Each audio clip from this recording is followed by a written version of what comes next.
Paige Bueckers has been named the WNBA Rookie of the Year. She received 70 of 72 possible first-place votes. Bueckers led all rookies in both points and assists this season, was the only WNBA player who finished ranked in the top 5 in points, assists, and steals.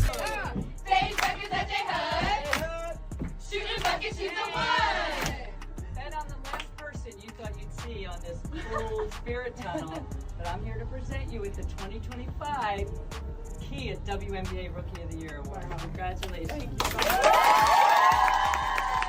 The WNBA is building a throne for a new queen, but they seem to have forgotten about the empress already running the entire kingdom. While fans celebrate the league's newfound popularity, a secret war is being waged behind the scenes, a deliberate plan to sideline their biggest star in favor of a new, hand-picked hero. This isn't just a rivalry, it's a calculated effort to control the future, and the first shots have already been fired. When Caitlin Clark arrived, she was more than a rookie. She was a cultural phenomenon. Arenas sold out, TV ratings shattered records, and for the first time in years, the WNBA was front-page news. She took a forgotten Indiana Fever team and single-handedly dragged them into the playoff conversation, a feat that should have been celebrated as legendary across the sports world. She was the lifeline the league had been praying for. But when it came time to award her Rookie of the Year, the league's highest honor for a newcomer, there was no stage, no press conference, and no celebration. Instead, the woman who had just saved their league got a phone call, a quick, unceremonious dial-in to be told she won, followed by a dial tone. It was a shocking act of disrespect that left fans wondering if it was a colossal mistake or a cold, calculated message.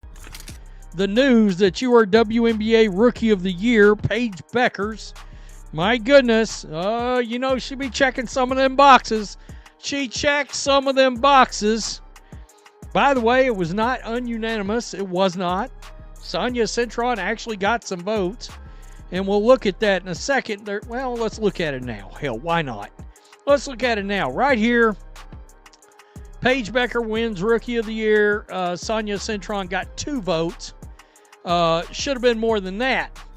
Now imagine a year later, a new phenom arrives, one who perhaps fits the league's preferred image a little more neatly. Suddenly, the budget for a phone call transforms into a full-blown production. We're talking surprise announcements on daytime television, a smiling commissioner holding a trophy, and a PR blitz designed to crown a new princess. This isn't a hypothetical, it's the writing on the wall for a league that values optics over output. The whispers behind the scenes tell a darker story, one that isn't about stats or wins. It's not about talent, it's about politics.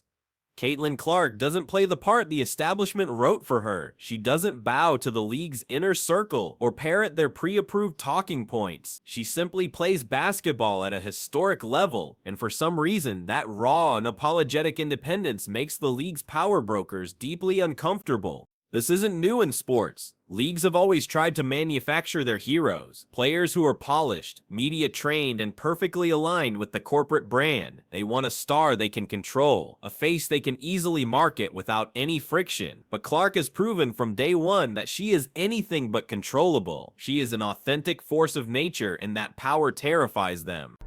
But that's not really the story here. The story is the difference in how the WNBA has decided to deliver this news and present this versus the fact that I don't remember them doing much of anything.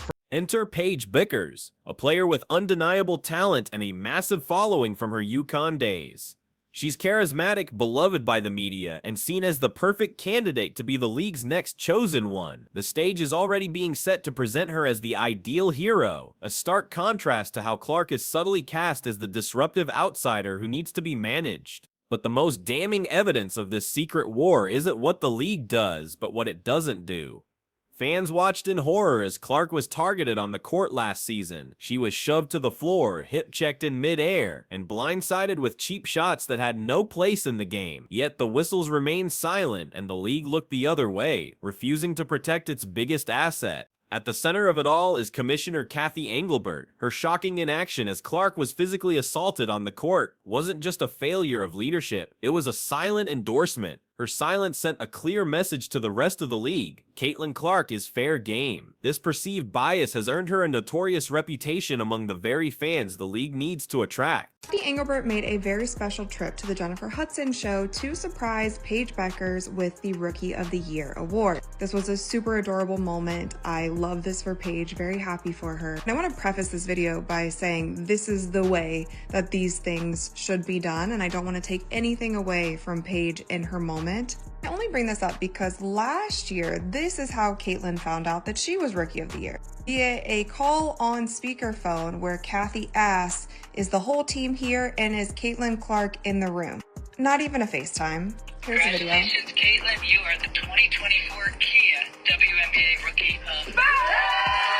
On top of that, the WNBA had already leaked the news that Caitlin was going to get Rookie of the Year just a few days before that. And the failure wasn't just in refereeing. For months, the league allowed its brightest star to be mobbed in commercial airports, a logistical and security nightmare. Engelbert dragged her feet on implementing league-wide charter flights, a basic necessity for a league of this stature, especially with a star of Clark's magnitude. It was another baffling decision that looked less like a budget issue and more like a deliberate refusal to give Clark the superstar treatment she had earned. The league's own PR machine seems complicit in this effort. Clark will break a 30-year-old record, and the WNBA's social media will post a generic graphic hours later. Meanwhile, minor accomplishments from other players are given cinematic highlight reels and promoted for days. It's a subtle but consistent effort to control the narrative and downplay Clark's historic dominance. This campaign of suppression is quietly supported by some in the sports media. Certain analysts and outlets with close ties to the league seem to go out of their way to frame Clark's struggles as her own fault, or they downplay the brutal physicality she faces. Instead of asking why the league isn't protecting her, they ask why she's complaining. It's a classic case of the media helping an organization push its preferred narrative, even when it defies reality. Made the WNBA playoffs last year, correct? Am I going crazy?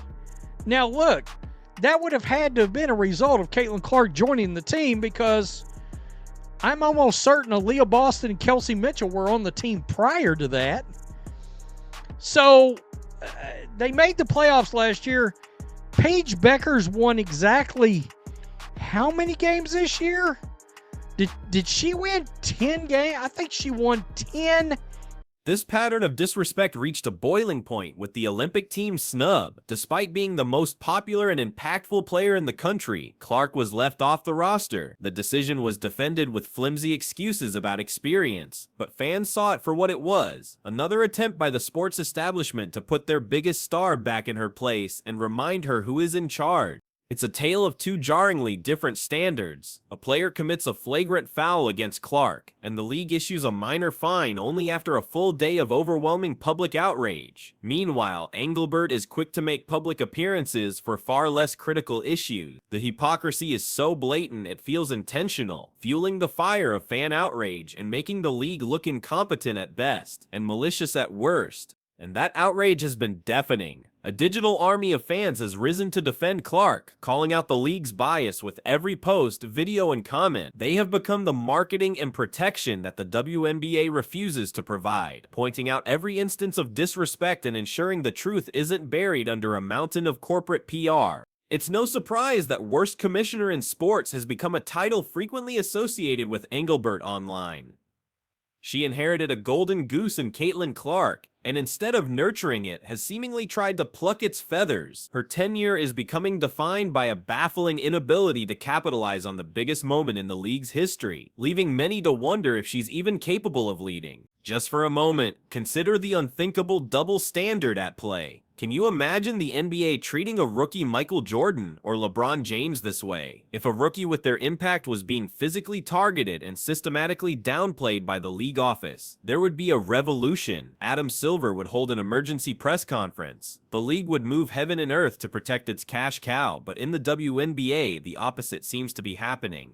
That Oro Tai phone call wasn't just a gaffe, it was a mission statement. It was the first clear sign that the league viewed Clark not as a savior, but as a problem they had to manage. It was the beginning of a pattern of behavior that has consistently undermined the very player responsible for their financial and cultural resurgence. From a business perspective, it's utter madness. Clark is driving ticket sales, merchandise, and TV deals at an unprecedented rate. Alienating her and her millions of new fans is like a movie studio trying to bury its biggest blockbuster. It defies all logic unless you understand that for the WNBA leadership, control appears to be more important than explosive success. Defenders of the league will often use the tired excuse that a rising tide lifts all boats, but this argument is a dangerous fallacy. When you disrespect the captain of the ship that's causing the tide to rise, the new passengers she brought aboard will abandon ship. The WNBA isn't just disrespecting Clark, they are disrespecting the millions of fans who came to the league because of her, signaling that their support is not valued.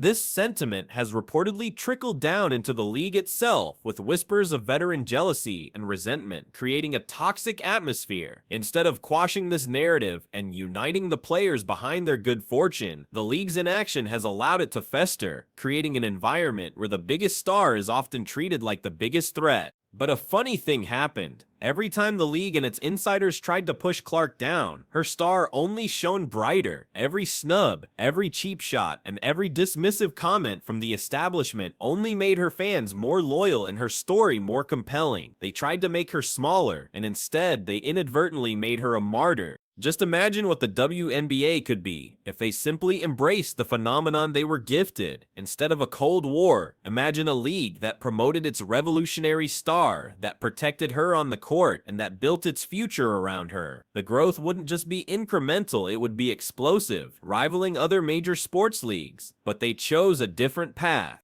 Now the league is actively trying to rewrite the narrative of its own success. They are attempting to frame the Clark effect as a collective achievement, crediting league-wide initiatives or a handful of other players for the sudden boom. It's a subtle but insidious form of historical revisionism, designed to erase the truth that one woman changed everything. The stage is being set for the next chapter, the inevitable on-court rivalry between Clark and Bueckers, but instead of letting it develop organically into a legendary Magic vs. Bird-style showdown, fans fear the league will put its thumb on the scale, ensuring their preferred narrative wins out regardless of what happens on the court. And in this entire orchestrated drama, there's an unintended victim, Paige Bueckers. By positioning her as the anti-Clark, the league risks putting an asterisk next to her name before she even plays a professional game. Her future accomplishments will be viewed through a lens of favoritism, which is deeply unfair to a player of her immense caliber. She's being used as a pawn in their game.